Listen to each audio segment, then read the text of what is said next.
그 부분은 지금은 제가 볼 때는 뭐가 맞고 뭐가 틀리다를 정하기보다는 환자분과 선생님들의 취향.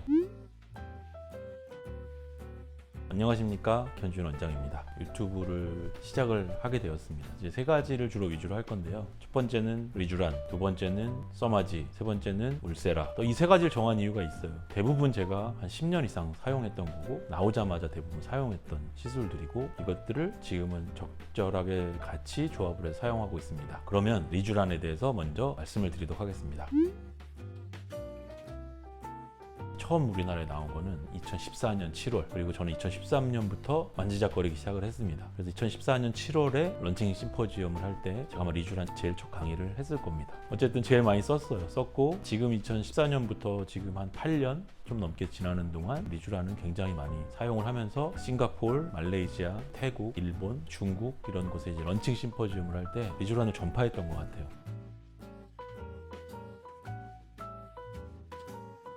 그래서 리쥬란에 대해서 말씀드리자면 피부에 주는 영양제다. 연어에서 추출했고 콜리뉴크로티드고, 하지만 기본적으로 이 물질을 설명을 하자면 피부를 건강하게 하고 노화된 세포를 살려주고 피부 상태를 조금 더 건강하게 만들어주는 피부 속 영양제이다. 이런 스킨 부스터의 종류가 수도 없이 많지만 우리가 주사가 가능한 스킨 부스터는 크게 따지면 세 가지. 첫 번째 리쥬란, 두 번째 우리가 물광 주사라고 얘기하는 히알루로닉 액시드, 그 다음에 세 번째는 우리 PLLA, PDLA, 주베룩 스컬트라, 울트라콜 이렇게 얘기하는 물질, 그런 콜라겐 재생하는 물질만 주사가 가능하고, 그 외에 우리가 알고 있는 대부분의 스킨 부스터들, 소위 말해서 땡땡 주사, 아기 주사, 밀라노 주사, 에르메스 주사, 샤넬 주사 맞는데 회사가 붙인 거 아니고 원장님들이 붙이신 것 같아요. 알기 쉽게 만든 이름이고 주사를 할 수 없는 화장품로 허가 받은 물질들입니다.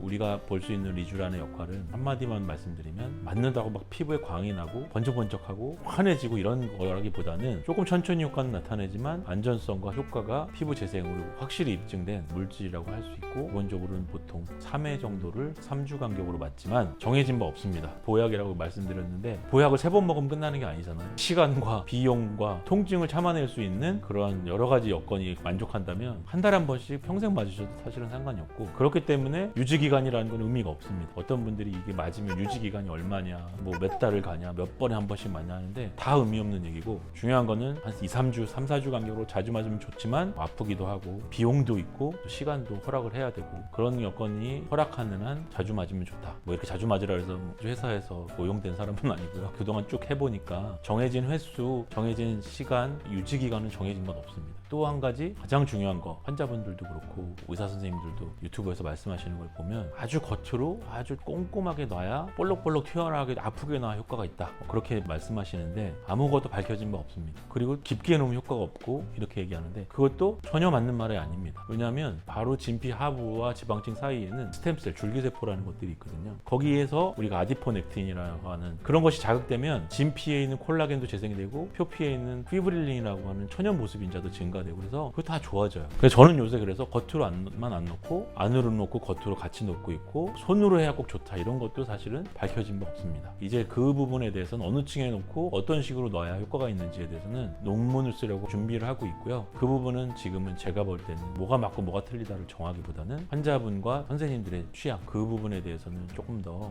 연구를 하게 되면 의학적으로 효과를 증명해보는 시간을 또 갖도록 하겠습니다. 여기까지 리쥬란에 대해서 총괄적으로 말씀을 드렸고, 이제 앞으로는 좀 자세하게 세부적으로 그동안 사용해온 경험과 임상적인 효과, 환자분들이 느꼈을 때의 반응들에 대해서 다시 한번 얘기하는 자리를 갖도록 하겠습니다. 감사합니다.